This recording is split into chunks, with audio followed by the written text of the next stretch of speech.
How we all doing? It's Don the Auction Professor tonight. It's our live show. It looks like we have a little bit of lighting issue here. We are working on it. Flick off the green screen for just a second so they can see. Just want everybody to see. We have tried to get the background consistent with what we were doing. We're still messing around. It looks like the coloring, the lighting is a little off. But as you can see, I'm just sitting here in front of a green screen right now. So go ahead and flick it back on over just so you can see. But welcome everybody to the show. As I said, the lighting, the tone is off, unfortunately. It's a little too late. I thought we had everything set, but it looks like it's a little bit off. So I do apologize for that. I don't think you can go in and fix it from here. I don't think. No, I don't think so. So we're going to be stuck with, unfortunately, the bad image. I don't know if it's that way on everybody's site, but hopefully you don't see it too bad. Let me actually adjust it just a hair. So we're going to angle it up just a little bit for us. Oops, there we go. Yeah, it's a little washed out. I apologize for that. Again, this is just the first night with the green screen, so I'm trying to keep it consistent. The area that we got, this is a lot better spacing to do it. Usually I have like a 10-foot movie screen behind me, so I'm just trying to do it in a different area where we have more room to spread out and do things. Because again, as I said, I'm going to do some live things like picking through cards and things like that, where we'll switch to another camera. I do have several cameras now, so we can actually do stuff live. So again, my goal is to interact while you're actually on the show, so you can actually ask questions as I'm doing it. I know it's hard to ask questions, obviously, when I'm doing a video, and it's just a posted video without any interaction. So that's part of what I'm wanting to address. Let's welcome everybody in for tonight. Again, I apologize for this video itself. On the test, it looked fine, but on obviously live on my screen anyway, it does look a little off. So welcome Chad T, Rich Sanders, Brad Axelrod, The Great Wizard, Swag Maven, Classic Rock Lover, Nancy Thomas, Magaroni May, Thomas Lerzer, Brian the Oak Brook Picker, Disney Family 515, Aaron Klug, Brian the Oak Brook Picker is already there twice. I'm sorry. Black Crystal Dice, Parrot Head Picker. I don't think I missed anybody yet. Again, welcome all to the show tonight. Yeah, the screen looked black. Yeah, it's black when it's the green screen until you actually replace the background. So I've popped in a background. I'm trying to keep it consistent. Somebody made that comment, and it was a good point. Literally, so we went to this route here. So you will see other backgrounds, you will see other things in here, but I'm going to try to keep it all related to eBay. Maybe show you some other areas where we're at right now too.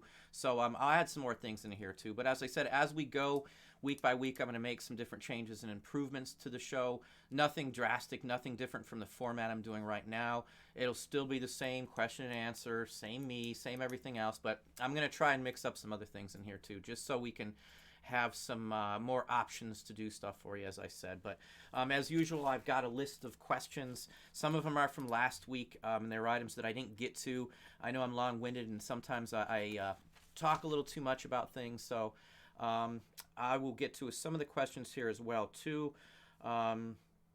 Taxes was one I had a question on. People are worried about the taxes. eBay going to be charging taxes. Nothing's confirmed. Nothing's been made. There's no decisions. Nothing is going to happen anytime soon that I can see. It's in litigation. It's in one state. And if anything does happen, I am sure without a doubt that it would be the company that you list on responsibility to make sure that taxes are collected from the sellers. And it's probably going to be like a mandatory field. Right now, obviously, I collect taxes on eBay and Amazon now. It's just going to be basically the same thing. But from what I understand, the talk, again, this is just talk, there's no confirmation or anything, is that there'll be just the same thing with all the sales tax figured in there. I'm sure it would be pretty easy to actually tie in, the shipping aspect of it, which can track down from the area of the actual ship or person who's buying it. They could do the exact same thing for the taxes. So I wouldn't honestly worry about that at all, truthfully, until anything's announced. So again, I had quite a few questions on that, people nervous and worried about that. And let's see here, what was the next one here? Retail arbitrage. I do retail arbitrage. I have never said I didn't. I do it. It can be a successful thing, especially for the holidays. For those of you who don't know what retail arbitrage is, it's when you go to a store and you're buying stuff on, discount or whatever the store price is, and the item sells higher online. So you buy it at the store, and then you're going to go ahead and list it up on Amazon or eBay, and then you're going to sell it for an increase in price. Like a good example was the Talking Elmos. Those were a huge mover for most people who did retail arbitrage, and that was part of the reason a lot of people couldn't find them in the store, because everybody bought them and turned around and put them online. I'm guilty of that as well too. So we've done this for quite some time. Retail arbitrage has always been around in one way, shape, or form. And it is a good way to make some quick bucks during the holiday season just by making a few trips. Like Target has been a good source. There's a couple places in the mall. Just in general. You can even, like GameStop, once in a blue moon, you might be able to get some good stuff there. It just depends. And again, it's mostly clearance items that I mess with, and toys and things that I personally like. So retail arbitrage is a good way to make some money. So, I'm not going to cut on retail arbitrage. And the same thing goes for dropshipping. Dropshipping can be a good source of revenue, but if you're just going to be listing a couple 100,000 items and have nothing invested in it, you're just copying people's photos, you're hiring a virtual assistant, you're opening yourself up for some hassles and some issues with first PayPal, because a lot of the time what happens is a lot of money starts to go through your account, and they think it's suspicious, and you're tagged, especially if you hit over $5,000 in one area. And I've seen it happen over and over and over again. A lot of people, either their money's been locked, and PayPal can actually shut you down and type your money for 6 months and not pay a dime out for 6 months while they decide what to do with it. So that's one of the bigger things. And the other thing with drop shipping is it's going to usually tank your eBay feedback. And then your store level is going to go down, and you're going to get less views, and the whole works from there. Again, drop shipping can be a good thing. We do it in moderation. We only do it certain times of the year, and only certain items. Again, it's okay if you're doing it to some extent, but if you're just going to bomb it and just list what everybody else does, first, you're not going to probably sell a ton of stuff. And then second, you run into the issues of changing addresses. You could be shut down at any given time on Amazon, Walmart, Home Depot, any of the sites that are doing or that you do drop shipping from. So, there's other sources than just those key sources that you can do drop shipping from. I don't do drop shipping from any of those sources. So just to give you an idea, we do oddball drop shipping that most people wouldn't think of. And it is a good source of income for us for several times of the year, fourth quarter especially, because it's some quick money where we don't have to personally mail anything out. It's just a matter of putting some information in. And you can also do wholesale, the same aspect, where you list an item from a company similar to drop shipping, but for us, I have contracts that we signed in January-ish, and even up some later than that we will list items. Won't own the items technically, but we have permission from the site that actually has them, and we'll list them for whatever we want, and we pay the site and they mail them off for us. So it's basically a similar aspect as drop shipping. So just keep that in mind. One thing to think about. Online taxes. And I had a couple other questions here about people talking about jumping to an anchor store. In my personal opinion, if you haven't done the math to assure yourself that the anchor store is the cheapest bet, don't do it. Make sure you yourself know what's the cheapest bet to do your business. Don't jump into an anchor store thinking you're just going to get all this stuff up, because while you're getting it up, you could have something happen, or anything else could happen down the line where you don't get enough up to actually make it cheaper to do the anchor store. So have a goal in place. Look out for your goal, your vision, what you're looking for, and set yourself a point where it's obviously cheaper to jump to the anchor store. That's when you should jump to an anchor store, or whatever level you're going to. So if you want a premium store, you haven't had a store before, or you've got a basic starter store, look where you're at in your income. Again, I've got a video. It shows you how to break it down. eBay is very helpful on that as well too. You can see your fees. You can see how much it's going to cost you. Calculate it out. Get yourself literally a piece of paper and a calculator. Write down the math out. See what it's costing you right now. Don't take final value fees into it as of yet, depending on what level of store you're going into. In some aspects, obviously, there's different rates, because without a store, it's 10% flat rate. final value fee across the board. But in some of the items that we sell, we only do just over 6%, depending on the category that you're listing in. So those are a couple questions. I'm going to pop back over here and we'll see if there's any questions yet. So if you have any questions, you can pop them up. If not, if anybody hasn't decided any questions yet, I do have another half a dozen or so from just last week that I did not get to. So let's see who else is here again. Good evening, everybody. Kimbra Fowler, welcome. Let's see. MK Frog Treasures, welcome. Tony, welcome. Let's see here. Is the volume too low? Is that a little better, everybody? Let me know if that helps out there. Yes, it's too low for me too. Hello, Don, can you raise the volume? Is that better? Anybody give me a feedback on that? Yes, no?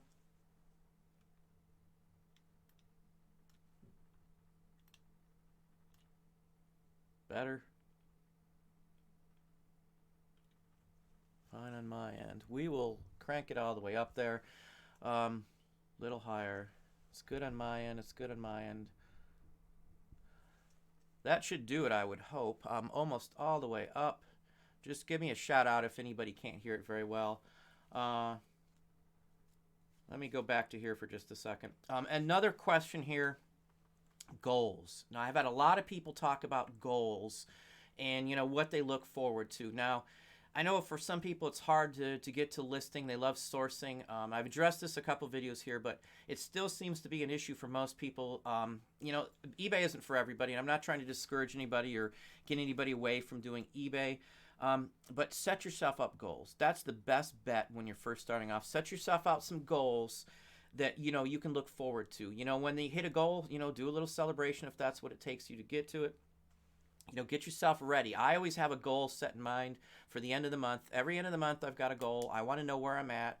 I want to know how many listings I'm going to have up, how many, you know, new auctions are running, you know, what I'm going to get feed through the mill, I guess you'd say. So, you know, that's what I look for. Better on your phone, lower on my laptop. Welcome, Jersey Pickens. Can you still not hear the volume? Let me do one more thing here.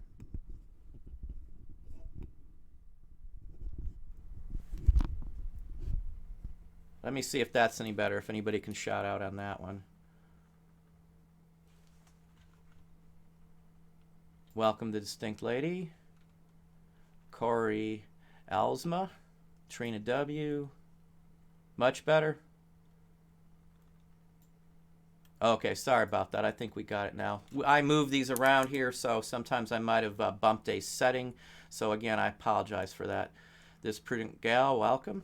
Classic Rock Lover, thank you. Liberty for All, glad to see. Carl Bach. So let's go back to here. Halloween. Obviously, Halloween is fast approaching. I would hopefully say that everybody has your Halloween items up right this moment. If you don't, you're a little behind. I know Halloween isn't until the end of next month, but people buy the stuff ahead of time to have it for Halloween. So if you don't have it up, you're not going to sell as much. In some cases, I've bought items and I've gotten Halloween after Halloween, and they just don't sell as well. If it's a scarce card, scarce item, they do sell. So just keep that in mind that you should be getting that up. Right now, we're rushing on Christmas. I've pulled out Christmas items, toys, decorations, things like that. And you can also, just before Christmas is too, we sometimes change the prices on items that have been up through the season just for Christmas, the fourth quarter. We don't do it right before Christmas, but we put them up as fourth quarter starts.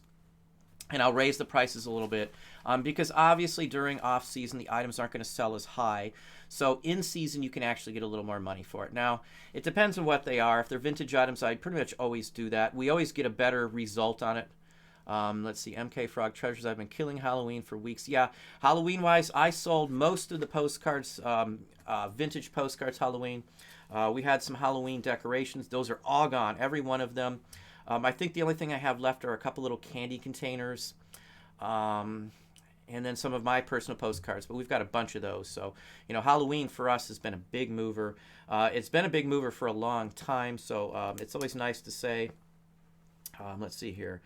Numbers that I give for my average daily sales. When I'm giving numbers out of what I'm selling, that's an average daily sale for each day of the month. So if I say that we're doing 750, 800 a day, that's what we do every day of the month average. So, some days I might only do, 400.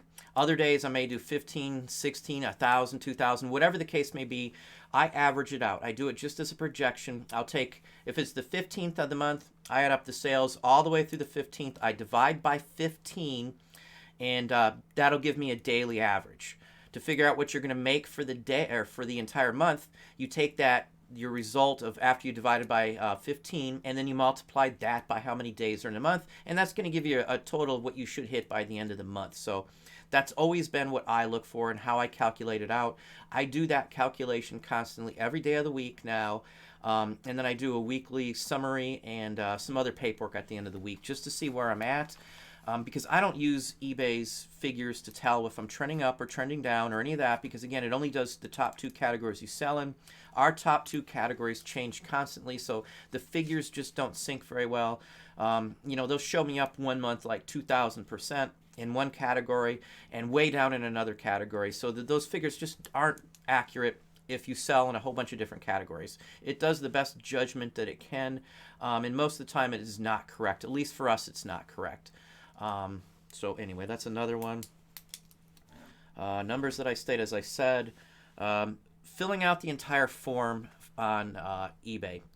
I don't fill out all the particulars when I'm doing a listing, just for the most part, because if it's in the title, the items that you want, the key parts of it, and it's actually in a specific category, you don't have to add, like if I'm listing in the Victorian trade card section, I don't have to have the trade card, radio button hit. I don't even technically have to have it in the title, because if you have it in that category, anything that when you type in Victorian trade card, it's going to show up anyway. So those are the things that I have seen and learned. Just like when you're, throwing out keywords and stuff like that. It's the same basic principle. If the keyword is part of the category, technically it's not necessary. The only time it would play is if you're actually trying to get Google to show it for you. So if you want to do a Google search result and rank higher, you're going to have to play around with keywords to get yourself up on the top of the first page. That's what you want to do. So I would always recommend playing around. I've played around with pretty much the categories that we list in to see where I fall. If you're not in the, say, first, second, or third page on a Google search result, it's just pointless for you to worry about it, because no one's going to go to the 4th page usually. Most people look at the first couple pages and they don't waste much time on it. And that's just what I see. When we're looking for stuff, I usually know where I want to get it from anyway. So, or they'll just go straight to the source and look on eBay. Welcome, Reseller Rockefeller. Let's see here. Did I miss anybody? How's it going, man? Local chat. Let's see here. Somebody asked me what goals should they set. Now, I can't tell you what goal you should set. It depends on what your sourcing ability is, where you're getting your merchandise, how much you can list. If it's a one-man operation, you're going to have to be the ones who know what your sourcing limitations are.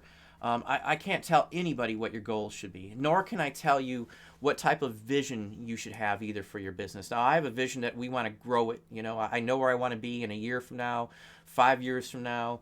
We're pretty much full-time just online stuff. That's all we do for anything, and the source and the best bet for us would be to grow everything.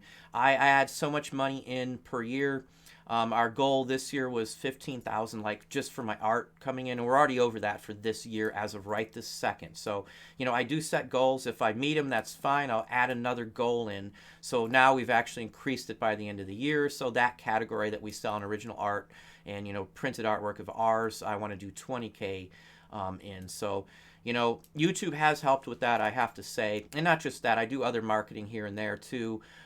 Even some stuff I sell locally. So, I'm just throwing that out there. There's a lot of opportunities for you to do similar items and things like that. And again, it doesn't just necessarily have to be artwork. People do photographs and things like that. And I do see those selling online as well too. Or even postcards of your town, or of a business that doesn't have them. There's shops around here, You could take a photo of their business, print some if you're willing to risk a few bucks and see if they'll buy them, or talk to the owners. And I've talked to owners, and I've sold postcards to actually local establishments that they give out during Halloween. That has been a big plus for me. Many times when I do postcards or artwork like that, it goes straight out the door the minute I get it in because I already have a market for it. And that's just how it's worked for us. So, that's just something to think about. Let me see here. Did you kill that one officially? Okay. Go ahead and remove them too if you could. It hasn't shown up on this side yet. Sorry about the troll there, folks. It is going to be gone. Still showing up there. Okay.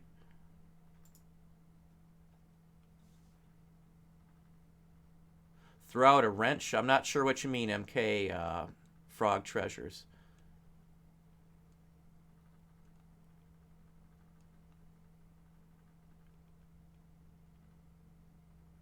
Could you show your categories, the items? I'm assuming you mean the categories that the items were listed in when I've sold. I can holler those out as I do it. I think I missed a question here. Yeah, I'll try and holler those out as I do it. I think it does show it at the top. I'm not sure how visible it is. Susan, welcome to. But I can throw that out there too. Let me see here. I think I just... Yeah, we have a green screen on, Reseller. Yeah, I'm still mad. This is the first night of green screen, so we will have it fixed by next week. I spent an hour or so messing around with it, and again, this is a first shot. I just have to adjust the coloring and stuff like that too. I wanted for consistency. Somebody mentioned that, and that is a good point. Obviously, there's nothing really behind me here. It's just obviously a big sheet of green. Again, I'm in a room where we usually have a 10-foot screen that we watch movies with the family, or the kids come down and they've hooked up their PS4s or something to it on the 10-foot screen. So that's where we're at. It's just more room for us. Where I usually shoot, it's a very confined and small area. We have to move around lights and things like that. There's just really no room in there. It's just such a tight area. This is so much better. Ian's here with me, and he's got another separate area, and he's sitting comfortably now, and we don't have to crawl in and out. And the lights aren't in the way. It's a pretty big area. I mean, it's 30 feet by 15 or 20 feet. So this is a much bigger area. It's got a wraparound sofa that he's sitting on. So anyway, let me see here. I did miss a question. I know. Hang on just a second. How do you determine if an item is genuinely engraved or engraved? Period. Engraved items, you can usually rub your fingernail across the top surface of the card or whatever it is that you are trying to check. And usually you can feel raised image on it. Like a vintage U.S. bill is engraved. Vintage postage stamps are engraved.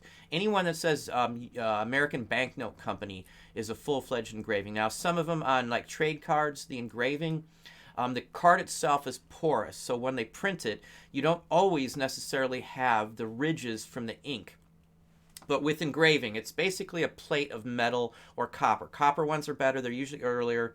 They engrave channels into this plate, and then when they go to print, they actually smash ink into those channels, and then that plate is smashed down onto the piece of paper, whatever you're printing on, and it leaves the actual ink on the paper in wherever the pattern is. So that is actually off the surface, technically, of the card, and that's what an engraving is. So most of the time, you will feel the engraving on the face of the card. Now, there's a little misconception because technically the card itself may not be engraved, but the image that's on the card was engraved at some point, and then it was printed in a chromolithograph style to look like an engraving. So there's a little confusion sometimes, and you can be wrong, but technically as long as it looks like a full-fledged engraving, you're usually pretty safe. I've never been called out on putting something as engraved when it wasn't ever. Most of the time you can feel it though. It is literally the process. Our bills, I'm not sure how they're printed these days. I haven't paid much attention, but I'm sure they're still engraved. Usually you can literally feel it, as I say on there. Some of the earlier ones you can really feel it, and as well if it's like an actual print, like an engraved print, there will be a square or rectangular indentation around the design of the actual artwork, and that is from the plates being smashed down into the paper, and everything that's not embedded or sunken into the paper was outside of the actual plate that's smashed down onto the paper, and that's what that border is. It's I wished I could show you in a video how it is, but it's such a minuscule amount. It's actually smaller raised than like a groove on like a let's see, the smallest groove on a record would probably be like a 33. I'd say it's probably comparable to the groove on a 33 record, the raised ink, which is almost nothing. So it's barely felt through your fingernail. Hopefully that makes a little sense and explains it. You know, I worked for a magazine company when I was still in high school. I did some illustrations, but it was a homes magazine. We used to set up all the pages. Somebody would go out and take photographs of like houses for sale. And I've messed with some of this stuff myself. You know, we had printing plates there and stuff. This is back in the 80s when they still did stuff like that. So I know how the processes all work. And, you know, I've worked in the printing industry before. You know, we used to do silk screening and stuff like that too. Silk screen printing, I've printed posters and stuff in college. And we've done some engraving on like a linoleum block and things like that. So, you know, it's a process that you can do at your house even, honestly. So most people wouldn't mess with it. But anyway, hopefully that explains what the difference is. Let's go down here. Let me see here.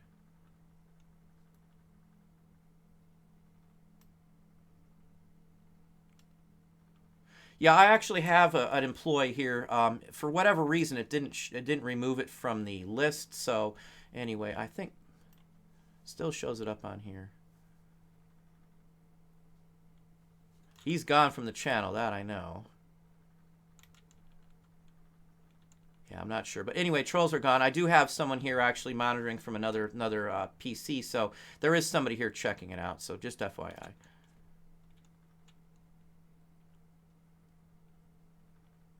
Yeah, Reseller Rockefeller. It's a little off because I need to set the setting a little better on the webcam. I've got a Brio now, and I think I'm fighting the built-in green screen versus a true green screen. I use OBS, which is Open Broadcaster, and I've used that for photographing and doing some videos too. I'd use some other programs for Digicam Control 2 I use too. So I don't know if anybody's familiar with either one of those. Digicam Control does a lot of the technical stuff. And every video I shoot, just a standard non-live video, is done through Digicam Control. And then OBS I use for live feed, just because YouTube around here is not reliable on the feed. They have an option on YouTube where you can just click a button and you can go live straight from your laptop's built-in webcam, but most of the time it says my webcam is being used even though it's not, and it's only YouTube who says that. So we've had to mix up and change how we're doing it. So again, this is just a couple weeks into it, and I know there's still some technical issues. We always run a test run prior to going live, and you know, marked as private so I can adjust and fix it. And I guess we just missed a setting, or it could just be maybe the PC I'm on. I've got a bunch of laptops we use, so we've got several laptops laying out here. May look different on this one. I don't know how this screen's set up. So anyway, let me go back up here. Welcome, Big Joe, the video game collector. Chick Picker, welcome. Carl has a question. Can you speak about how many shipping supplies you keep on hand? You sell a lot of different items, and those to be expensive. Have books, envelopes for anything, set of rectors.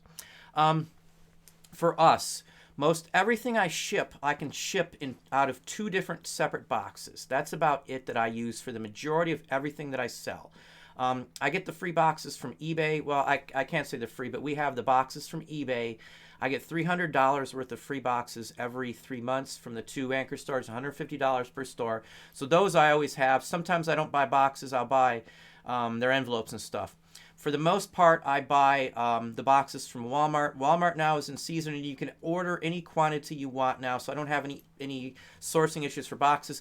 I use 14 by 14 by 14, 14-inch cubes from Walmart, and then I use the medium size, which are 12-inch square cubes from Walmart as well. And the one I use the most, and I keep about, say, 100 or so of those, of each one of those, so that's about 200 of those boxes on hand. And what the boxes do for us is we cut those boxes down. I cut them into panels, so each box makes 4 side strip panels, and then those panels can be broken down into 4 more cards section. So out of one box, one 14 square box from Walmart, I think it's 76 cents now is the going price, tax included out the door for one of these boxes. I mail 16 postcards or 4 magazines or 4 books or 4 things along that line, 4 printed items. With the other box, again, 100 of each of those, and then whatever free boxes I get. And again, I cut down the smaller 12-inch medium-sized boxes from Walmart, and then I mail 4 things out of those, or 16, depending on the size of the item. For those 2 sizes of boxes, I can mail pretty much everything. The medium 12-inch square box I use to actually mail all of my 78s go in those boxes. Now, if you haven't seen the packing videos, I literally show how I break down the boxes. So you can limit your box sizes down to just a couple boxes as long as you're able to manipulate those boxes to use them for different sources. Like the 14-inch square box. That box I use to mail 45s, and I also use that very same box to mail out my LPs as well too. So an LP takes half of a box to mail out.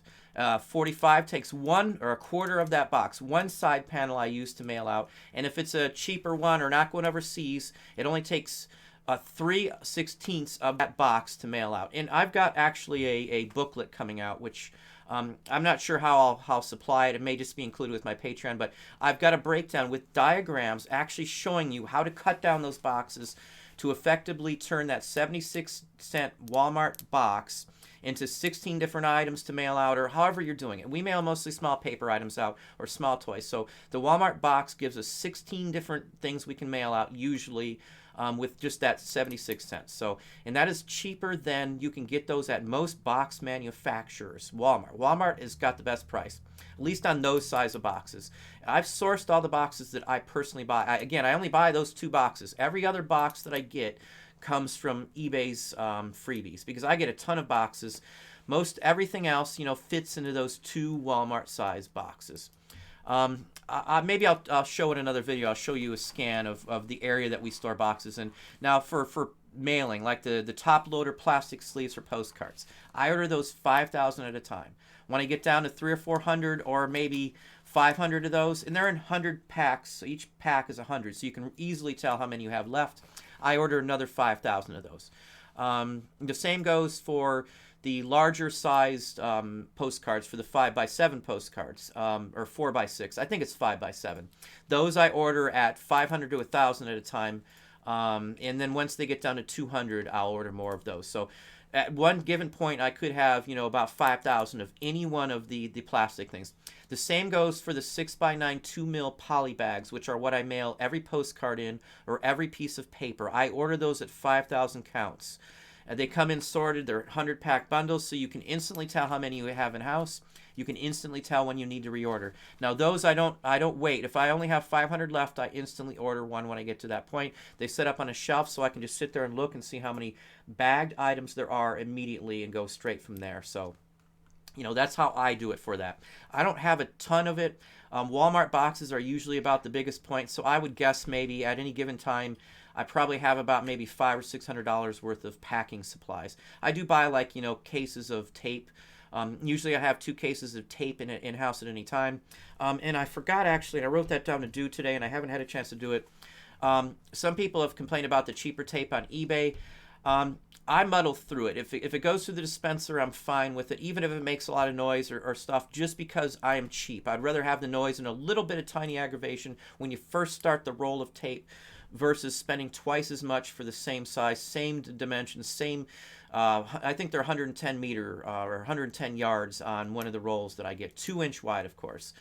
So I'm cheap. I buy everything cheap, and I source the boxes.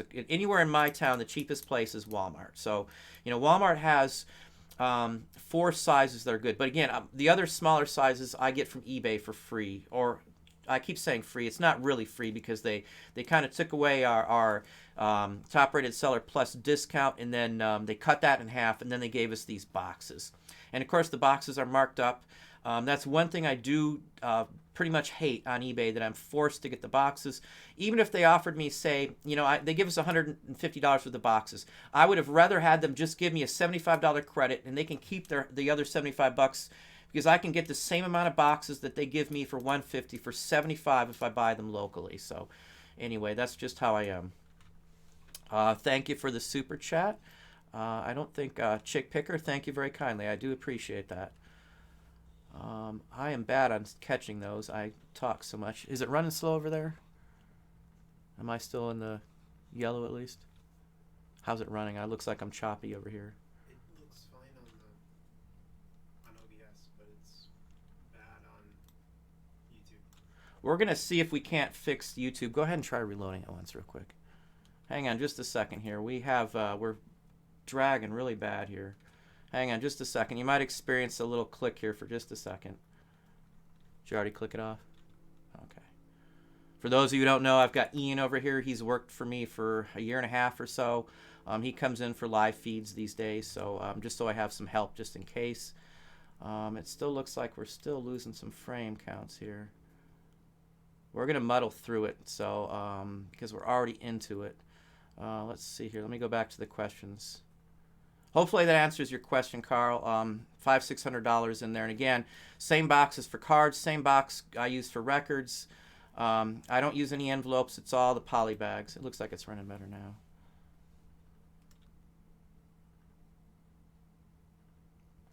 Yeah, thanks, Eddie. Welcome. There are YouTube videos on it. I've tried to show the actual surface on it. I do have a good enough camera to do it.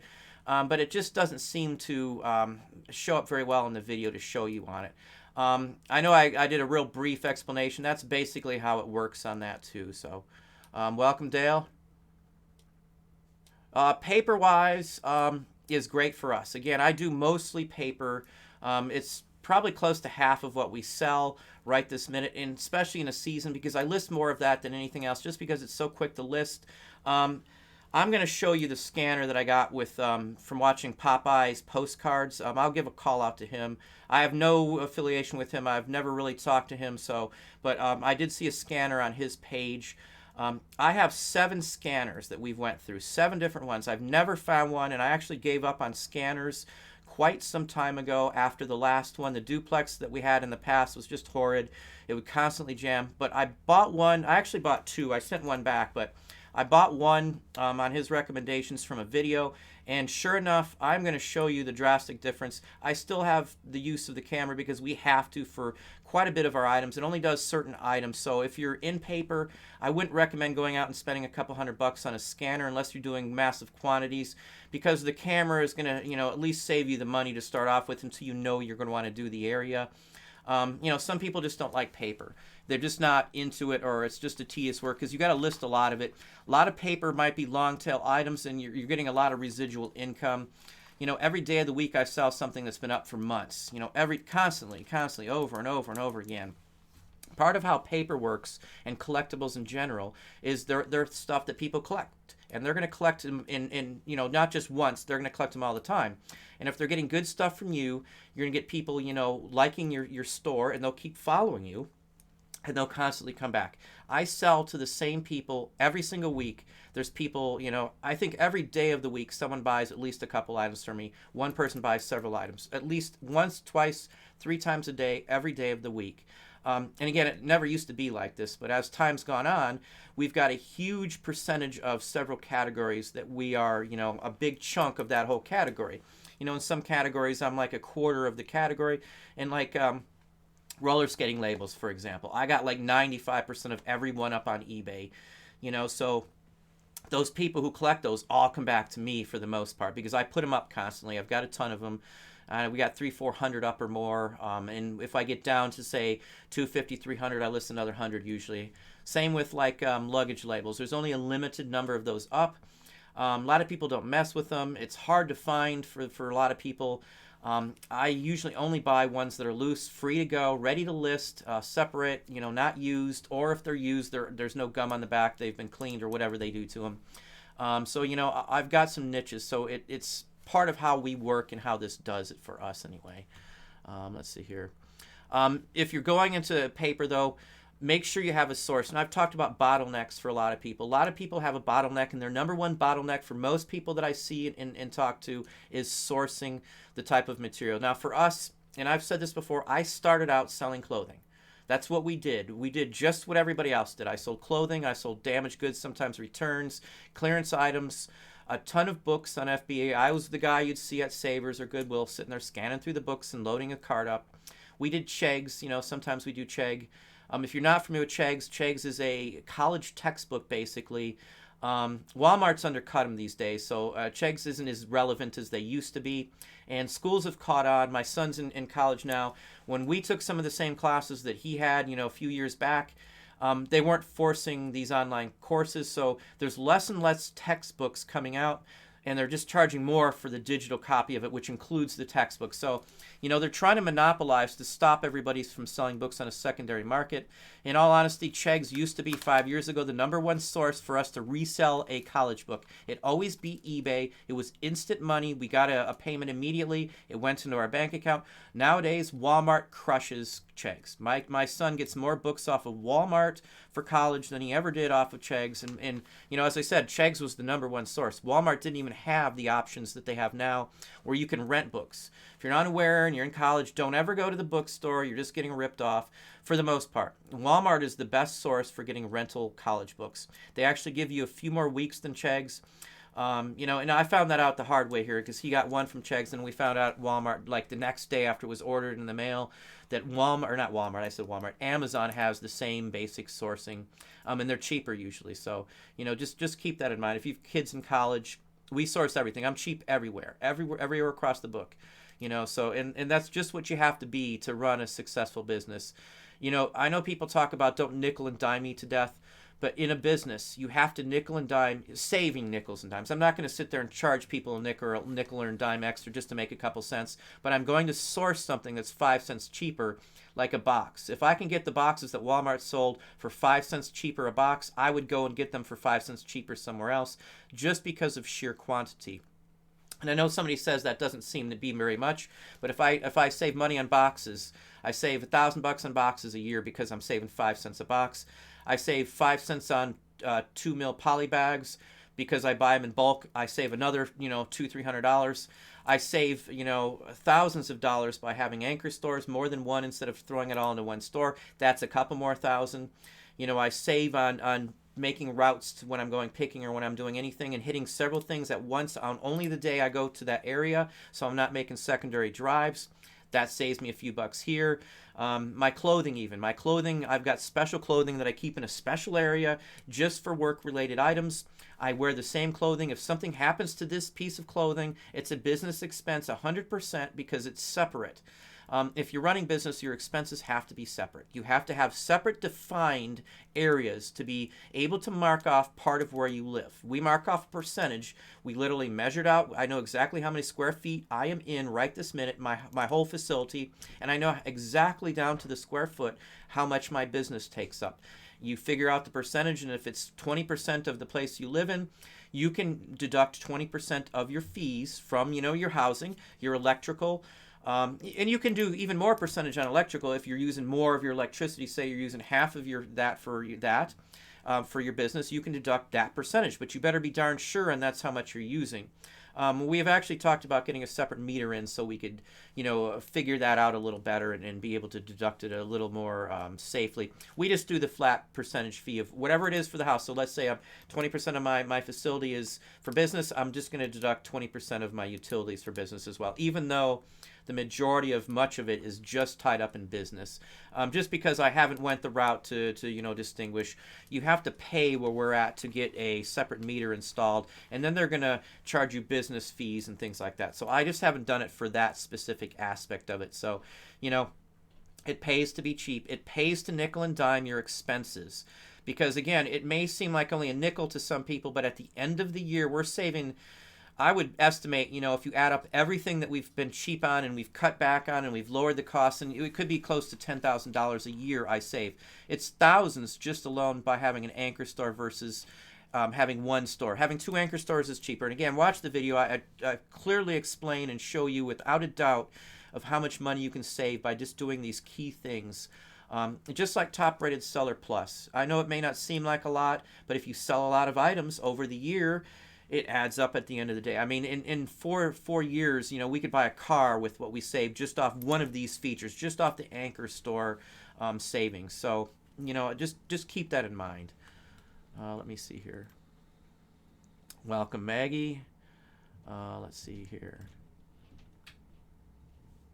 Chick Picker. I looked at a few books today at a thrift store, 1956 published, and it had a bunch of 50s advertisements in it. I didn't buy it. I was wondering.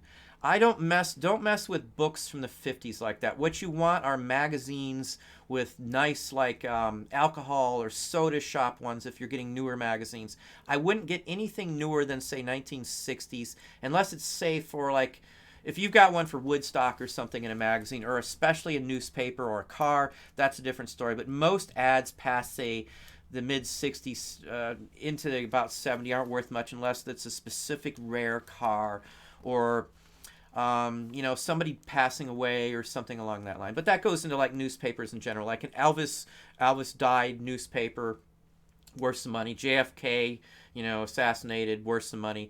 Abraham Lincoln. I just got a snippet from Abraham Lincoln newspaper from his death as well as the funeral announcement. And I'm going to see, I'll probably post it in my Facebook group when I get ready to list it, just because it's interesting. It's not even a whole newspaper. It's just a section of it. And I salvaged this piece from some junk that, had some water damage. This piece didn't have much damage to it all. So I literally chopped off the junk. But things like that will sell. It depends on what it is. The Queen passing, something like that, King George death or something. I wouldn't mess with books though. You want bigger sizes. Life magazine are good. Post magazine, Saturday Evening Post is good. Look magazine can be good. For the most part, the ads are worth more than the common magazine in those.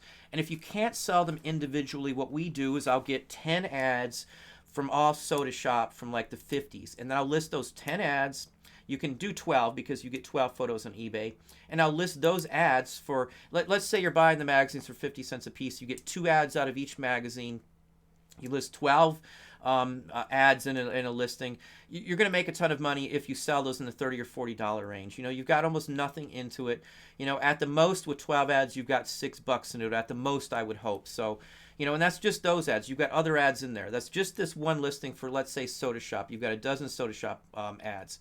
I'll put them together. You're going to sell them quicker. For us, I'd rather do the long haul and let them sit there for a while longer. If they don't sell in a certain length of time, which is usually a year or more, then I might put them together in a lot. And I've talked about that. Lot stuff up. Just like a junk drawer lot. You can lot stuff up, and those items will sell in a lot quicker. I would rather, sparse them out and single some items out and take a chance, because if you sell one print ad for $34.50 out of $1 magazine, you're in gravy. You just paid for 30 plus magazines, and you've got all these other ads. So that's just how I look at it. And a lot of the times when I'm looking through the magazines, there'll be one really good ad in there and then just some mediocre. So you can pile them in. But one thing when you're doing the lots, keep them like same category. All Soda Shop or all car related or all Fords or all Mustangs. Like if you're lucky enough to have a bunch of just Mustang ads, list those together. They will sell. I've sold a ton of lots of things like that. They sell a lot just as good as they do singly, the car-wise anyway. So anyway, hopefully that answers a few questions there. Let me see here. And listen, what do you think, Don? Again, book-wise, I would stay away, Chick Picker. The Patreon, I am just, literally the setup we have here is staying through tonight. Usually I take it down after, this evening, and then we watch movies in here. But this is my kid area, actually. We took over a little area of the house we usually don't use. But I have just got to shoot a introduction video, a 2-minute introduction video, and then the thank you video. And that's literally it. The only next step after that is to get it approved from Patreon, which I was told can be within 24 to 48 hours. So I was just going to go through the approval process and get it done. I even said I was going to do it in a day. I wanted to wait just to have the videos done because there's no sense in just rushing it. And I part of one of the categories or the levels is going to be I'll answer a question from one of my subscribers from my Patreon on one of the videos. You'll get it personally answered on a video. And most of the time the questions are all eBay related anyway, so it's not just going to help you. So you're going to be able to dictate on some of the questions that I answer as well. And I thought that would be a good plus, because I know a lot of the things I get some days I have 30 or 40 questions these days from people, more than I thought with how many subscribers I have at this point. But I try to answer every one. Some of them I get over and over again, so I think that might actually help out. And again, I'm going to have like forms in there. You'll have something you can just cut and paste that you can respond to buyers and people asking questions and things like that, and apology letters for this or that I have in there. These are ones that I've, adjusted and fixed and tweaked and used some of them for years. I use the same one. I literally have a Word document that has like a dozen different responses, and I just copy one and pop it into an email. It doesn't matter who it's going to. If they have this type of issue, I send them this answer every time. It's just easy. I don't have to type anything up. If something's missing, I already have a thing. I had a package go astray the other day. It never showed up. And again, I had a form letter for that. I have a form letter for all that. That's going to be included. You're going to have a complete list of all the videos, which one. It'll have a link so you can just click to them. I'll have all my documents in there. I'll be posting videos in there, 1 or 2 a month extra that are insider info, stuff that I won't show here just on a YouTube channel. Some of it's going to be how to recover items and things that were lost. I'll go into that a little more. I don't want to give away too much on those videos because those are going to be strictly for Patreon. My goal with Patreon is to be able to afford to do more stuff here. As I said, I've got actually a very big antique mall that is going to allow me to shoot in there, but until I get everything set up, it costs me money to do this. I'll have to bring somebody with me. I'll have to set up, and it's going to be some time invested in it where I could be doing eBay myself. So, I just want to defray my personal time with a Patreon account. We don't get anything from YouTube basically still at this point because it takes so long by the time the process goes, and even once you've earned it, then there's thresholds, and even after you hit the threshold, then you got to wait weeks for them to send you a code, and there's a lot more to it than you just get a paycheck from YouTube. It just doesn't work like that either, and nothing's easy, nothing they make simple to you, so there's a lot of stuff you have to fill out. You got to go through the taxes. You have to have an EIN, at least I do, the way we've got it set up. So I wanted to have all my ducks in a row. I've got an accountant that I've discussed all the Patreon with, and where the income's coming in and what I might have to report as well. So I know it may not seem like you got to do a bunch of stuff, but I keep everything on the up and up. I don't want to be uninformed tax-wise if there's some other tax rate or tax basis or anything like that I have to worry about. So, that's all I was waiting on. All my tax stuff's done for Patreon. All my taxes are in. As I said, just waiting for those 2 videos, and then it'll be approval. So hopefully that answers that, Robert. Resell Rocket. But yeah, as I said, we do have a lot of boxes and stuff, but for the most part, we only need 2 different sizes for probably 90% of everything we send out. I don't use padded envelopes. If you need let me put it this way. If you don't know what an end cut is, I've talked about them. Look up my how-to videos and look up my specific, type in packing in my how-to videos playlist, and you'll get just the ones where I show how to pack. I talk about end cuts. It's cheaper for you to buy non-padded envelopes, 6x9s or 9x11s or 9x12s, and then just get some of the cheapo bubble wrap. And when I buy an end cut of bubble wrap, it's like it can be 1,000 feet of this wide bubble wrap for like 15 or 20 bucks. You will never ever get such cheap discount, and it's way cheaper than buying padded envelopes. I can 100% tell you it's 100%. It's way cheaper. There's just no comparison. Nothing wrong with padded envelopes. You have to have room to store this thing because these things are like 4 or 5 feet across, maybe even more, and it's just a huge solid roll cut off the end of a massive roll of bubble wrap. Now, I've been lucky enough. I've seen the place where these come from. I've actually seen them cutting off an end roll. Or an end cut. So, and the leftovers that they can't use because it's an odd size, they don't have any orders for it. Sometimes some of these boxing facilities have hundreds of these, and they just throw them away, or they dump them off at a flea market or something. So, end cuts, avoid bubble wrap or bubble mailers if that's a feasible form for you. If you just need a few, it might not be worth it. But again, I'm cheap with everything I do. I've priced out the bubble mailers versus buying an end cut and sending it out that way. So, just FYI. Because I sell a lot of stuff. Yeah, we do. As I said, we do sell all kinds of stuff, but for the most part, you can cut down boxes to suffice anything. You can mail stuff in the same boxes from Walmart. I can mail posters in those same boxes as a triangle. There's a ton of stuff that you can mail without getting different boxes. You can just set yourself up with a couple different sizes, and those boxes can be cut very quickly, very easily down in all kinds of shapes and sizes. I mean, when you've done enough like us, it's a simpleton thing to just whack a box down. You know, watch the videos I got. I think it'll explain it more than I can tell you the answer to it. Look at the videos, and you're going to see how I can turn one box into mailing in numerous items, just across the board: records, books, magazines, breakables, even in those same boxes. So anyway. It looked like a library book. I would pass on it then for sure. Yeah, I've actually got, Carl, there's like 2 or 3 videos just unpacking. I know there's at least 2, and I've got one on making, cutting down and making custom boxes as well, too. Yeah, I don't use the priority mail rock and roll reseller. There's nothing wrong with it. I just don't mess with that. I found other ways to send them out. I'm just not one on priority. A lot of people don't care about it, and it does save the buyers the difference in priority. Some items I do send priority, but for the most part, I don't want to mess with getting any more boxes in, because for what I do, it's not practical to get UPS, because most of what I do would be sent in those strips, like postcards, trade cards, paper items, even magazines. They all go in that same box. It's just so much easier to not have to worry about cutting something down and all. And if I'm going to get the free boxes and cut them down.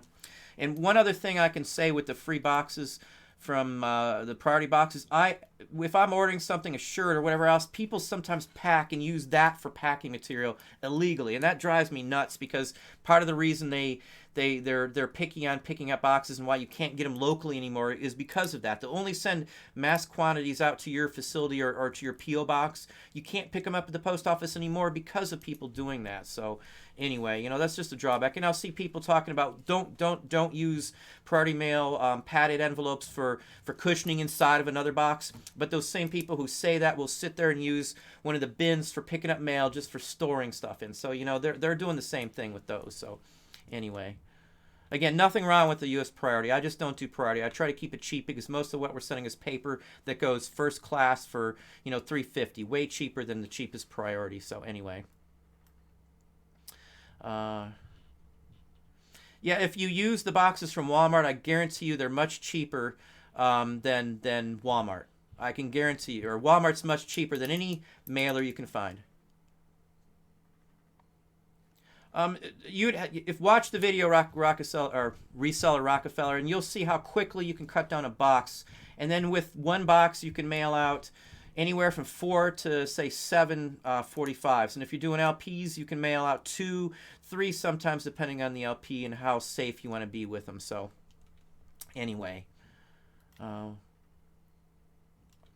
Susan, I got a video. I've covered postcards several times, but for the most part, I cut down the Walmart 14-inch cubes into 16 strips, using the flap as a measurement, because a Walmart is literally a cube box. So if you cut them into 4 side panels, those 4 side panels each make 4 exactly identical size pieces. I'll fold those into thirds around the postcard, and then that postcard goes in a 6x9 2mm poly bagged mailer. That's what those go in. So every postcard I sell goes into that exact same thing every time.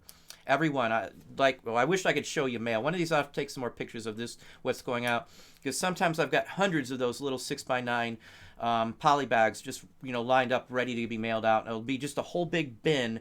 For those of you who get your stuff picked up at the house by the post office, those bins that the post office supplies, sometimes that bin is full of just 6x9s in just one of those bins. And sometimes I've had like a bin and a half, which is about 100 or so of those poly bags it takes. Because I think I can fit 75 of those in one post office bin, and then another quarter or so, or a third is 25 more. So that's about what we fit into those, if that gives you any idea on that.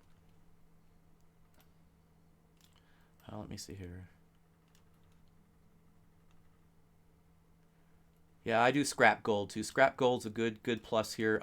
One thing on scrap gold, if you're doing scrap gold, here in our area, there's one specific jewelry store that buys everybody else's jewelry in town. He is the main refiner in the city. He literally, when a pawn shop buys scrap gold from somebody, they buy it at a lower rate than this guy does. So And then those stores will sell it to him at a one lump sum process because they don't have to mess with refining or anything else. This guy knows the refiner. He makes his own custom jewelry and the whole works, and he's here in town. And I usually save up and get a couple ounces. I wished I was in another area. I could have shown you some of the silver and gold we have, but I usually save the gold in like tubes and stuff. Silver we usually keep here. My son melts it down, so we do the melting and the refining of the sterling here for ourselves. Gold-wise, though, I do sell, and we do sell the gold filled too, because gold filled you can still get like 1/10 12 karat gold filled. It's like 8 karat gold is about what that is. 7 or 8 AK gold is what that figures out to be. And you can sell that to them too. It's not as much obviously as the gold himself, but we save, and I'll sometimes have like 6-8 ounces of gold filled, and those will get sold all at the same time. I'll do one trip there, every couple months, and that's where my gold goes. So anyway, gold's a big plus for us. Hang on here, let me get some more questions here.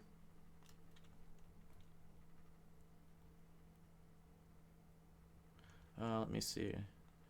Resell Rockefeller, do you mail postcards for class or do you use just as... No, I track everything. Everything goes in one of those poly bags. Just as I said, every postcard goes in a 6x9 wrapped up with a 1/16 of the size of Walmart boxes, and they all get tracking. Every single item is tracked. Every one. If you start slacking on tracking, you can lose your top rated plus status, and I don't really want to lose that because it is a decent chunk of change at the end of the year. We save, a couple $1,000s, I would say, easily at the end of the year.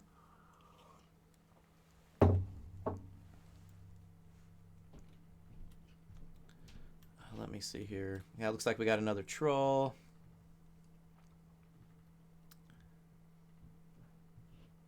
Yeah, he reloaded the video, so I think that kind of did it here. Let me see where we're at. Yeah, I don't think... I see Popeye's on here. Welcome. Yeah, I did watch your video. Just talk to Popeye. We haven't talked personally, I know. I was saying this before. I don't know if you were on a little while ago. I've went through, before getting the one that you show in that video, I've went through 6 scanners. I could show you most of them. They're mostly still sitting here. I haven't had a duplex before that. None of them would do what the one that you pointed out. So, Popeye's got a pretty good site there. He mostly does postcards from what I see. He's probably got about as many as I have on, but I think I've got the 400 series Epson. I think that's what it is. It's one of the ones. I literally will have it in a video as well too. I manually feed them though because I just don't trust the stacking them on there. But anyway, let me see where we're at.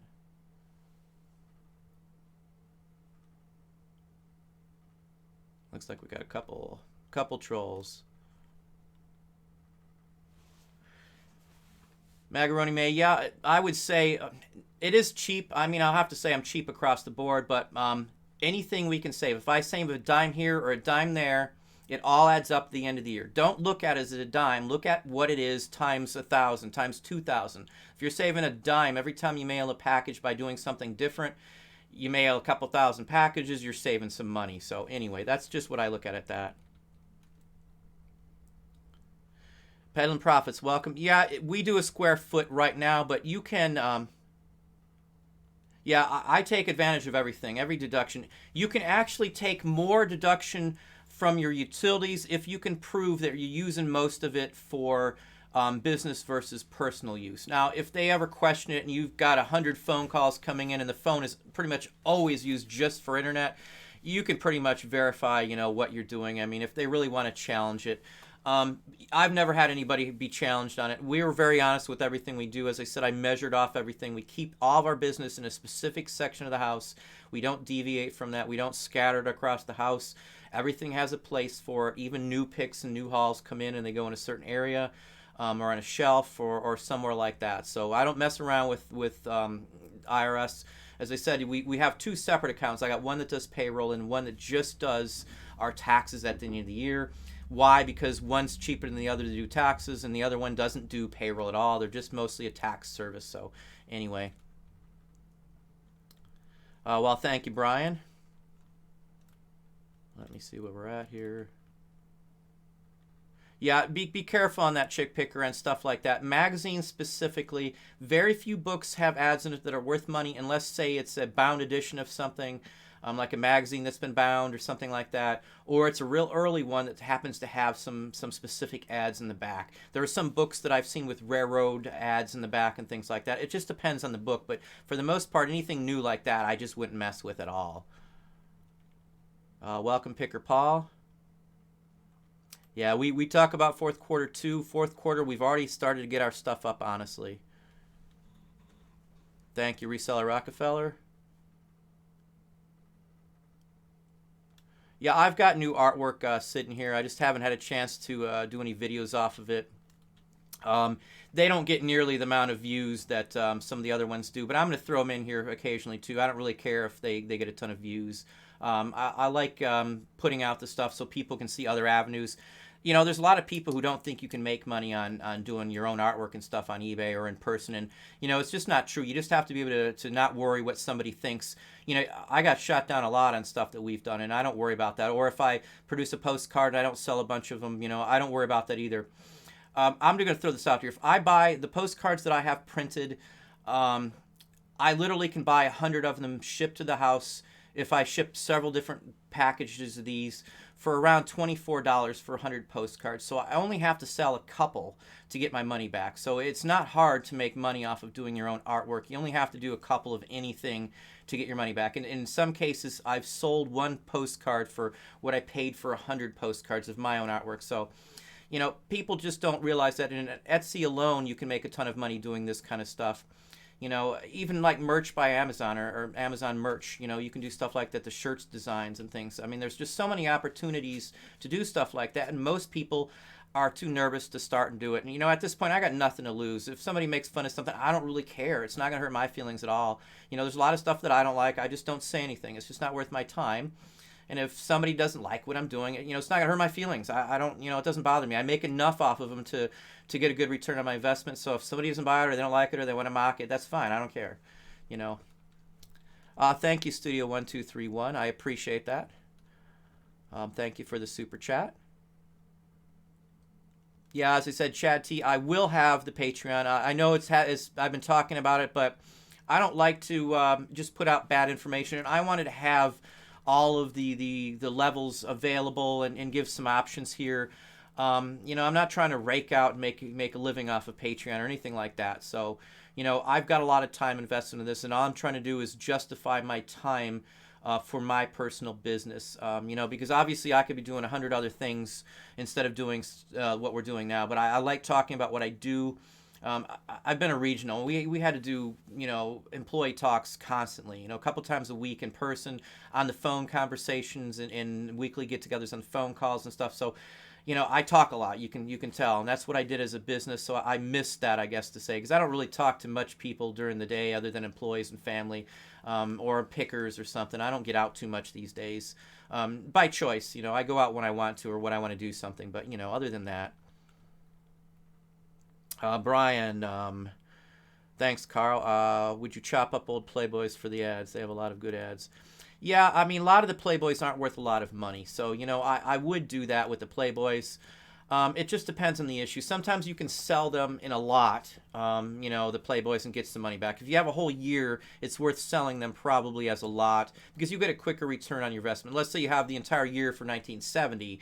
You know, if you have all 12 issues, you'll do better off, in my opinion, selling them as a yearly, the whole lot as a year, than you would be cutting them up. Just personal opinion. They'd sell quicker, too. You'd have less stuff laying around anyway. Let's see here.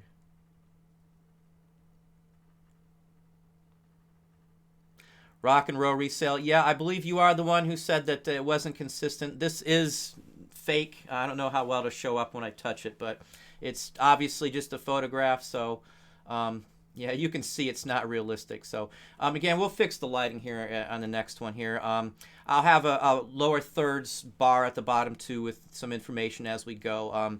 Ian's going to sit here and type some stuff in once we start that. I ain't gonna make him do a ton of stuff, but he'll be in here doing some stuff for us too, so we can point out some key questions and stuff. So anyway, you're welcome, Susan. Tony Zito. Don, I found a bunch of small cards with people's names, flowers, or some kind of decoration. Flowers. Can't find them. Post a copy of it in my Facebook group, and I'll take a look at it. I'll be on after the video here, after live feed tonight, for a few minutes to at least answer everybody's questions and accept anybody who's new to it. So if you're not in the Facebook group, it's under the same name as we are here. So just keep that in mind. It's the Auction Professor on Facebook too.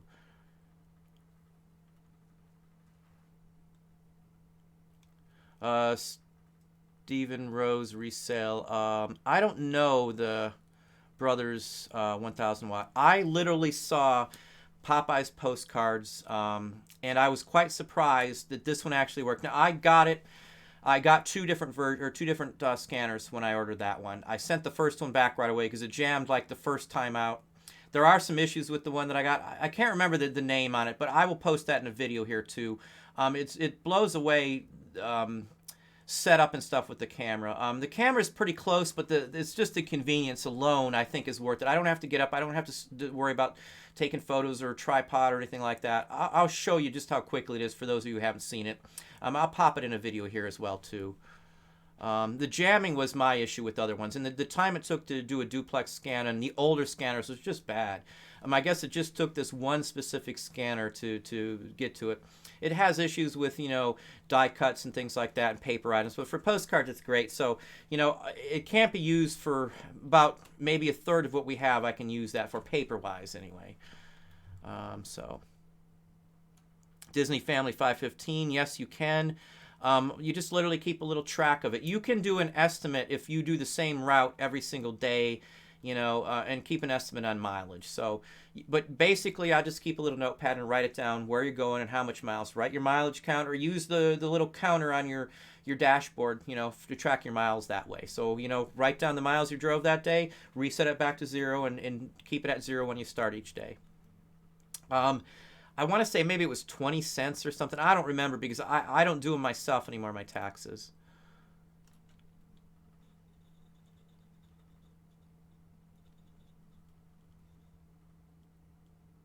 You can actually have a TV in your room if it's business versus personal. If you're using it for background noise or just for display purposes, if it's in your area where it's obviously all eBay and you have a TV in there, that's not going to be an issue at all. I can tell you for sure because a lot of businesses actually have TVs in their facility for things like that. So just keep that in mind. I have never heard that as an issue before. My accountant knows. I mean, I've showed pictures even of where we do this at.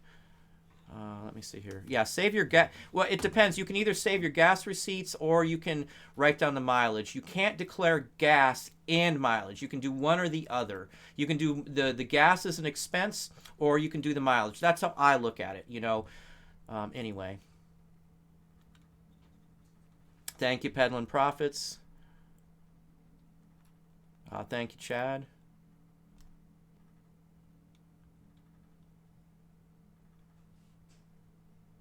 Let me see here. Welcome, Michael. Let's see. Jersey Pickens, huge stack of Sears and Roebuck's paper animal targets for $2, and every day they sell. Yeah, those are good items. I can tell you right now. The Target-wise, it depends if they're the kids' version. Some of those go for some good money. I've had a couple singles for those. There's some like cereal boxes that have targets on them, and those sell very well too. They're like kid items, so it just depends on what kind they are. But we buy stuff like that. I'll buy them in mass quantity stuff at an auction. And I don't care if there's 1,000 of the same one. If it's a good item, you are eventually going to sell it. And even if you don't sell them all, you're definitely going to make your money back if you pay the right price for them. So again, paper items in general, and what we get, usually people pass up. I usually can't believe what they pass up. Let me see here.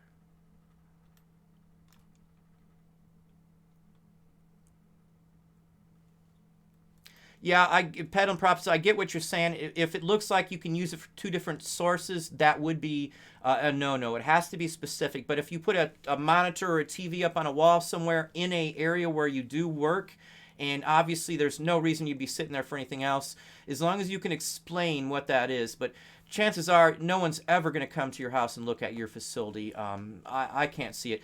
For us, maybe it would be possible because we do have employees and we do report to the state. for workman's comp and stuff like that. So it could come into an issue, but I don't have anything that I wouldn't be able to easily explain either way of the book here. So again, you can't do it in your bedroom and then you'll have your bed in there and a TV and do eBay out of there unless you're only counting a little square section of your room where you store your items at. I've looked into it pretty extensively, honestly.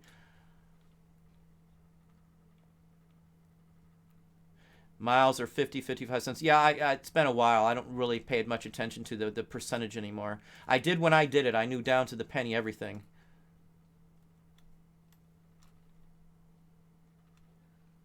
Yeah, I don't use any apps that you put any of your personal information in. I never use any bank apps or any of those ones that tie it together. I don't do any accounting online.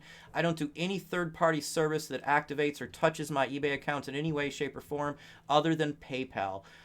Because I don't trust the safety. And that's another reason why if someone posts a link to anything in my Facebook group or on my YouTube channel, that link will be deleted immediately as soon as I see it, because I don't trust the safety of links. And you got to be safe. And if someone posts this in my group and someone else gets a virus or it's a fake site, I don't want to be responsible for it. It's one of the few rules that I have posted under rules for my Facebook group.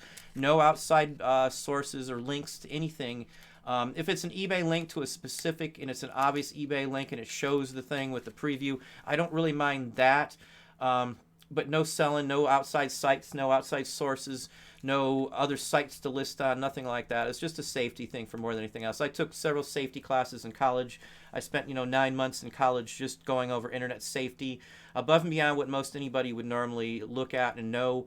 I have more background in IT than a lot of things, and I know somewhat how the internet works. So I'm just very cautious. I don't trust anything like that. Limit your footing on internet and social media as well too. Obviously we're out there on this, but I don't share certain things, and I don't go out and tie any of my bank accounts to many different areas. Let's see. Yeah, the targets I could see as well too. Let me see where we're at. I'm bouncing around all over here. Yeah, tickets can be very good. Hang on just a second. Let me go back to that just a second.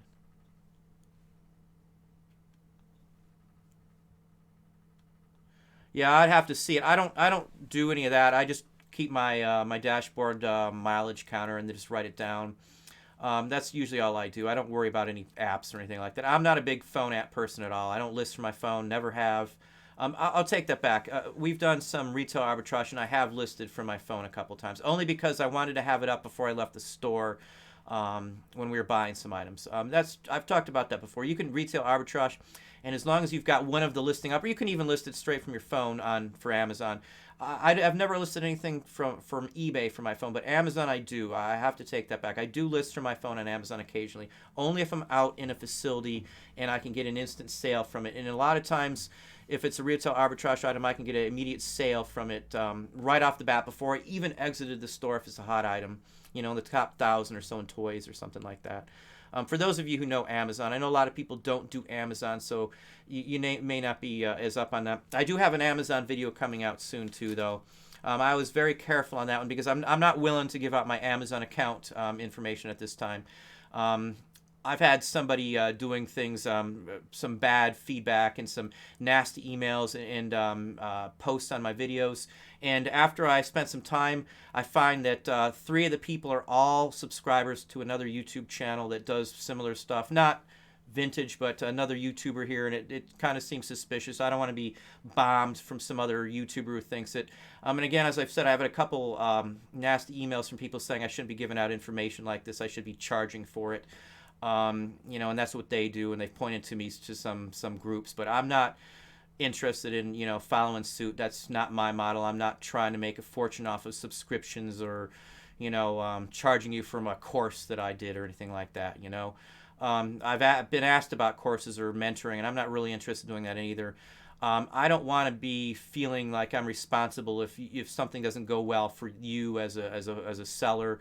Because everybody has a different experience, and I'm not trying to rake out somebody's pocketbook to say I'm going to show you how to be the best. If you don't have the drive or the vision, you just probably aren't going to get there. That's the point. So, if I don't see that driver vision, I'd just be wasting my time and just taking money and hoping you might get somewhere. I'm not looking to just take your money and look to make a profit off of it. So if I give out information, it's information that I personally would use and think that was beneficial to you. And that's part of why I do these videos, whether it angers somebody or not. But I've had 3 guaranteed confirmed subscribers, all from the same YouTube site. So that was a little upsetting. Hopefully it's not from the YouTube channel itself, but I'm not a retaliatory person, so they can do what they want. I'm just not gonna. I'll just delete them. I preview everyone now because I had a real nasty one this morning. It was just nasty. Foul language across the board. I report them all as abuse. So, if I get those, chances are they'll just open up another channel or another account and just do it again. But anyway, I block them. I report them. I move on. Let me see where we're at. Yeah, hit the like button if you haven't. I'm bad on saying stuff like that, so I'm sorry, but I don't think about a lot of that. I get into the material and I just go from there. Thank you, Brian. I appreciate it. Let me just see. I think I had one more question that I wanted to go through here. Let's see here. I think I touched all the questions. Obviously, fourth quarter and Christmas. That's the only thing that you should be talking about all the time. Fourth quarter, you should be doing mad listing right now. Most people are going to tell you have every single thing you own up for fourth quarter. It's a given. You have to do it. I don't care what anybody tells you. You need to have everything you can up. You're going to run some expenses until it gets into high season, but if you don't have it up, you're not going to sell it. I've talked about this before. Fourth quarter for a lot of people can be like 75% of your entire year's worth of sales. Like a toy store, that's a huge amount of their sales. If you can't push fourth quarter, you're done. Fourth quarter should be your bellwether for how you're going to do for the rest of the year. And a lot of people too, they're not careful on the fourth quarter either. They'll go ahead and blow that money before the end of the year, and then what happens is you don't have enough to pay your taxes, or you've got this huge, $15,000, $20,000 month in fourth quarter. And you come out and you've spent half of it on Christmas gifts. So, fourth quarter can be a plus, and it can be a nightmare for you as well, too. Why don't you try reloading one more time? Reload it one more time. Yeah, we're getting behind again. I wished we had better internet access here. I've got the highest speed you can get in my area. I've done and looked everywhere. I can't get any faster, so my quality sometimes isn't great, unfortunately. That was my drawback on doing live feeds, is that I run into my bandwidth issues here. I can't get fiber optics. There's no Spectrum or any of the fast services. I'm stuck with AT&T, which is probably the worst company I've ever dealt with in my life for customer service on the telephone. It's never an American that understands what you're talking about, and then they're always rude. They never want to give you anything, even when they are in the wrong. So anyway, that's a little off course, but I hate AT&T, just to be clear on that. I do not have anything through AT&T anymore at all. Thank you, Tyler. I appreciate that. Thank you very kindly for the super chat. It's always nice to see that. Again, I don't ask for it. Again, I honestly forget it's even there until someone does one.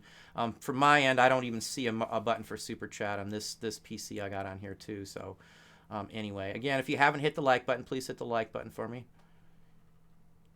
Yeah, you can't sell from an empty cart. That is so true, rock and roll resell.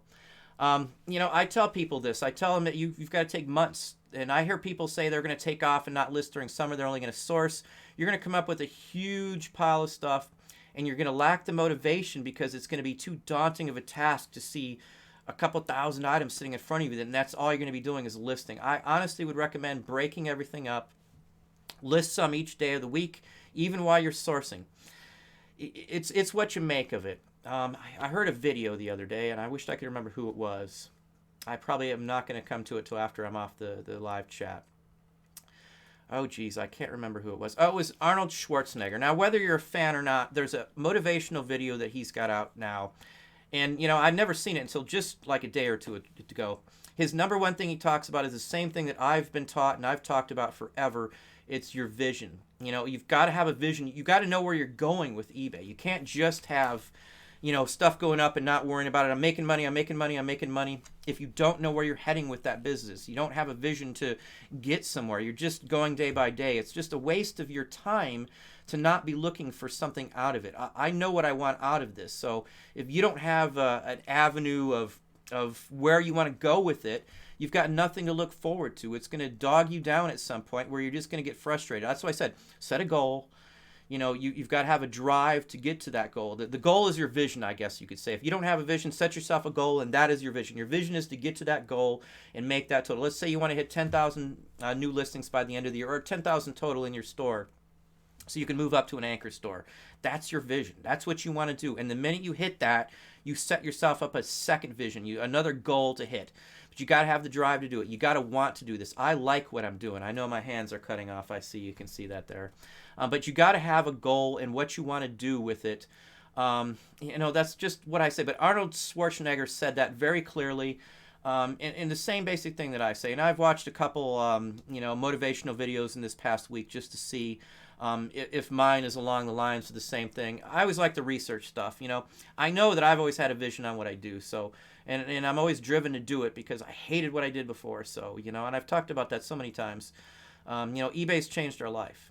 People still, dog on us for doing eBay, but we've outpassed them. We've surpassed them in income and in life experiences and ability to be with our family just because of eBay. So, not to brag, not to, make it like I'm so good. Anybody can do this if you have the right vision and drive to do it. So, it takes that. It takes a mentality where you set yourself a calendar and you stick to it. You set yourself a schedule and you stick to what you're doing religiously. Every day you got to do it that way. So anyway, I'm going to have to cut it short here. Gretchen D, you saw the video. Yeah, it's like a 5 or 6 minute video.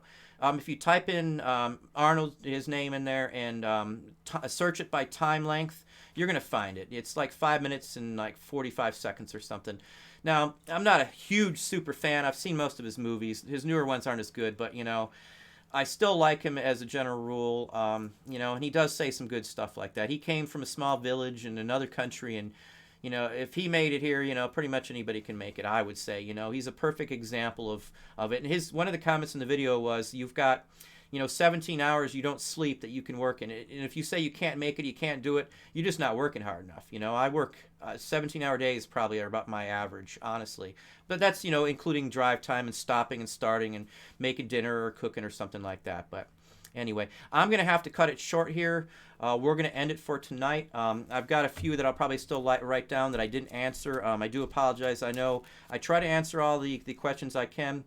You can put some out in the Facebook group. I will be on there in a little bit here for tonight. I'm not going to be on super long. I'm just trying to answer the questions because I do try to do that every day. But I appreciate it. Thank you for being on tonight. Hopefully you learned something. And again, Patreon is coming for those of you who are interested. And I'll hopefully have you some other things in that you can be very useful for too. So we will call it good night.